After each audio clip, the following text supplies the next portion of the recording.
రాష్ట్రంలో వడ్ల కొనుగోలు విషయంలో రాష్ట్ర ప్రభుత్వం తీవ్రమైన నిర్లక్ష్యం చూపుతా ఉంది. ముఖ్యంగా చాలా జిల్లాల్లో నల్గొండ, సూర్యాపేట, ఖమ్మం తదితర జిల్లాల్లో వడ్ల కొనుగోలు ప్రారంభం చేయకపోవడం వల్ల సగం వడ్లు దళార్లకు అమ్ముకోవాల్సిన పరిస్థితి వస్తూ ఉంది.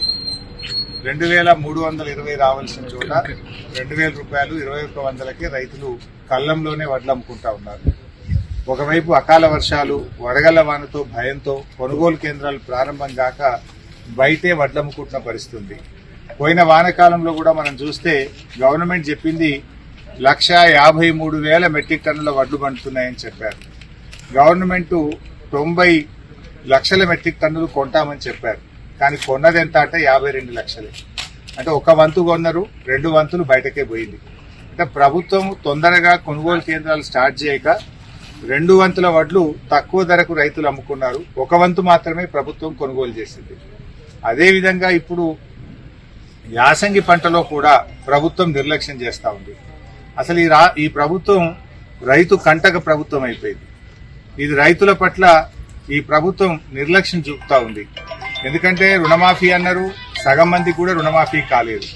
రైతు బంధు అన్నారు, వానకాలం రైతు బంధు ఎగ్గొట్టిండు, యాసంగి రైతు బంధు అంతా 2-3 ఎకరాల లోపలనే పడ్డది. అంటే రైతు బంధు వేయలేదు, రుణమాఫీ వేయలేదు. పోని వడగళ్ల వాన పడితే కనీసం పోయిన ఎండాకాలంలో వడగళ్ల వాన పడ్డోళ్లకు పైసలు రాలేదు. ఇప్పుడు ఈ ఎండాకాలంలో కూడా వడగళ్ల వాన పడి రాష్ట్ర వ్యాప్తంగా 3-4 లక్షల ఎకరాల్లో పంట దెబ్బతిన్నది. తక్షణమే రాష్ట్ర వ్యాప్తంగా వడగళ్ల వాన, అకాల వర్షాలు, గాలి దుమారం వల్ల పండ్ల తోటలు, వరి ధాన్యము అనేక పంటలు దెబ్బతిన్నాయి. వారందరికీ కూడా ఎకరానికి 20,000 రూపాయల ఇన్పుట్ సబ్సిడీ అందించాలని జిల్లా కలెక్టర్ల నుంచి నివేదికలు తెప్పించి రైతుల్ని ఆదుకోవాలని చెప్పి కోరుతా ఉన్నాం. పోనీ పండిన పంటనన్నా కొంటున్నారా అంటే సంచులు చూస్తే పాతయ్యేస్తున్నాయి. ధాన్యం కొనుగోలు ఆలస్యంగా జరుగుతూ ఉంది. ఇవాళ నేను నంగునూరు మండలం పాలమాకుల వడ్ల కొనుగోలు కేంద్రంలో ఉంటే వారం కింద వడ్లు దించుకుంటే ఇప్పటిదాకా డబ్బులు పడలేదు. మరి ఉత్తమ్ కుమార్ రెడ్డి గారేమో హైదరాబాద్ లో కూర్చొని 48 గంటల్లోనే డబ్బులు వేస్తున్నామని చెప్తున్నాడు. 48 గంటలు కాదు ఉత్తమ్ కుమార్ రెడ్డి, వారం రోజులైనా కూడా రైతుల అకౌంట్లలో డబ్బులు పడతలేవు. డబ్బులు వేయడంలో ఆలస్యం అవుతా ఉంది, కొనుగోలు జరపడంలో ఆలస్యం అవుతా ఉంది.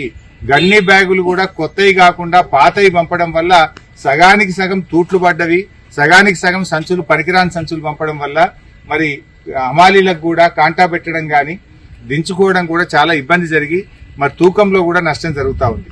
మరి ఇవాళ మిల్లర్లు కూడా ప్రతి చోట క్వింటాల్కు 2 కిలోలు కోతలు పెడుతున్నారు, 2 కిలోలు క్వింటాల్ మీద తరుగు పెడతా ఉన్నారు. రైతులను ఇబ్బంది పెడతా ఉన్నారు. ఇటు తరుగు సమస్య, సకాలంలో డబ్బులు రాకపోవడము, ఇటు వడగళ్ల వాన పడడము, ఇటు రైతు బంధు పైసలు రాక రైతులు చాలా ఇబ్బందుల్లో ఉన్నారు.